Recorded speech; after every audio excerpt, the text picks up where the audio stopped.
Agora, Mauro César Pereira, o jogo do Flamengo contra o Atlético Paranaense é impressionante, né? Eu estive no Maracanã, no jogo contra o Atlético Goianiense, também com esse time reserva. E é impressionante como o time reserva, ele tem também o padrão de jogo do time titular. E quais são as principais virtudes desse Dorival desde que ele chegou no Flamengo, Mauro? Eu acho que esse time é um pouco mais rápido, né? Acho que é um time mais direto em relação ao outro time que está jogando Libertadores e Copa do Brasil. Ele aproveita as características dos jogadores, recebeu os jogadores que chegaram também depois. Ele não tem mais o William Arão com seu walking football, né? Que é aquela trotada dele, né? Aquela trotada. Você lembra da trotada do Arão? É um negócio sensacional.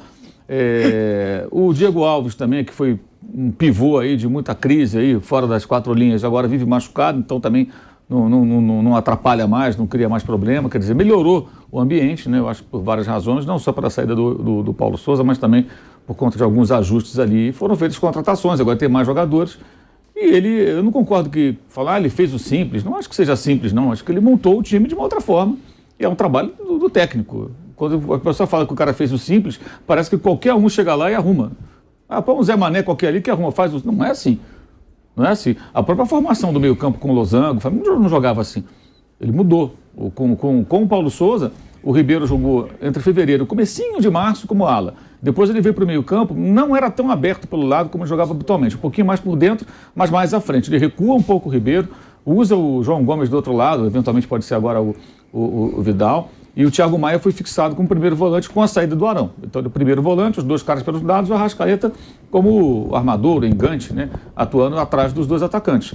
A saída do Bruno Henrique criou um problema e, ao mesmo tempo, uma solução, porque é um tanto quanto curioso, mas é a realidade. O Bruno Henrique se machuca, então o Pedro tem sequência de jogos. Se o Bruno Henrique não se machucasse, o Pedro dificilmente teria sequência de jogos. Porque ninguém barra o Bruno Henrique, a não ser que ele ia com uma fase horrorosa, jogando muito mal, que até hoje não aconteceu no Flamengo. Nas piores fases do Bruno Henrique no Flamengo, ele foi pelo menos bom.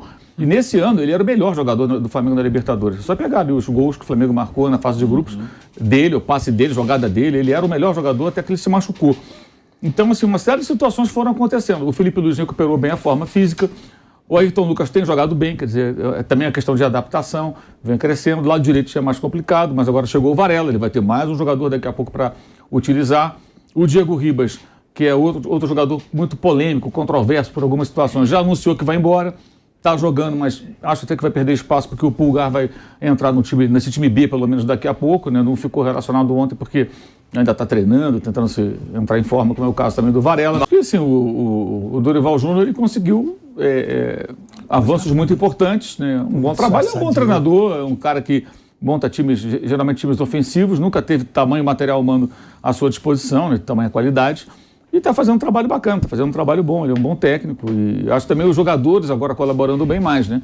Havia muita má vontade, muita resistência a mudanças. E também a panela foi quebrada, né? Vamos falar português, claro, né? A panela não tem mais todos os integrantes. Havia uma panela ali, a gente sabe disso, havia uma situação de confronto também, até por falta de habilidade do técnico que saiu também, que não soube lidar com certas situações. Ele também teve culpa, evidentemente. Os dirigentes também por omissão, né? Porque trazem alguém para fazer mudança, depois se omitem, deixam ali o circo pegando fogo. Então, isso tudo passou. E o Dorival está na terceira passagem dele pelo Flamengo. Ele conhece bem o clube, conhece vários jogadores ali, porque trabalhou com eles ou no Flamengo ou em outros clubes. Então, a coisa está caminhando bem. Agora, eu acho que é uma semana que eu preciso ter assim, muita maturidade, porque tem dois jogos importantes, pode acontecer tudo de bom, tudo de ruim ou mais ou menos, que é ganhar tudo, ganhar um e perder o outro, né? Ou, de repente, perder os dois. Mas mesmo que perca os dois, ainda tem a Libertadores. Então, o Flamengo tem coisas importantes para buscar nessa temporada. E aí é preciso ter muita tranquilidade, muita maturidade. A defesa melhorou muito. O Flamengo não toma gol há 4 jogos, mais de 4 jogos. São 368 minutos, se não me engano. E nos últimos 10 jogos tomou só 2 gols. Um do Avaí, fora de casa, que foi o primeiro gol do jogo, depois virou para 2-1. E um do Atlético Goianiense que você viu de perto no Maracanã, que estava 4-0 no final do jogo, fez um golzinho de honra ali, mas o jogo estava resolvido. O Flamengo não tem tomado gols, isso também é outro ponto importante. Se você buscar o jogo anterior, o Flamengo tomou um gol do Rodinei, um gol contra. Ou seja, ainda teve isso também. Então, nos últimos 11 jogos, o Flamengo tomou 3 gols, 2 de jogadores adversários, digamos assim. A defesa está realmente muito sólida, independentemente da escalação, da formação. É um momento bem interessante, mas é uma semana de jogos difíceis e importantes. Acho que é preciso estar preparado para lidar com qualquer situação, né, de triunfos, ou algo intermediário, ou até de uma eliminação na quarta e uma derrota no domingo, porque ainda vai ter Libertadores e o Brasileiro. Mesmo que o Flamengo perca no domingo, fica ainda na obrigação de conseguir resultados para pelo menos ficar ali bem colocado ao final, né, do campeonato. Agora tem pontos custando muito caro, né? O Flamengo perdeu 3 jogos com o Dorival, né? Perdeu para o Internacional, perdeu para o Atlético Mineiro, teve outra derrota que eu não estou me lembrando agora, foram 3 derrotas. No total foram 4, né, derrotas dele. Não, digo no Brasileiro. No brasileiro. Foi um Inter que eu acho que nem dá pra considerar. E Corinthians. O gol contra do Rodinei. Corinthians, Inter e o jogo do Atlético, 2-0. E foram 4 derrotas com o Paulo Souza. E dessas 4 derrotas também tem 2 que são terríveis, né? Uma com Fortaleza, no Maracanã, que o Pedro perdeu o pênalti ali, que era a hora de o time assumir a vantagem no placar e de repente encaminhar a vitória. E o jogo do Botafogo, né?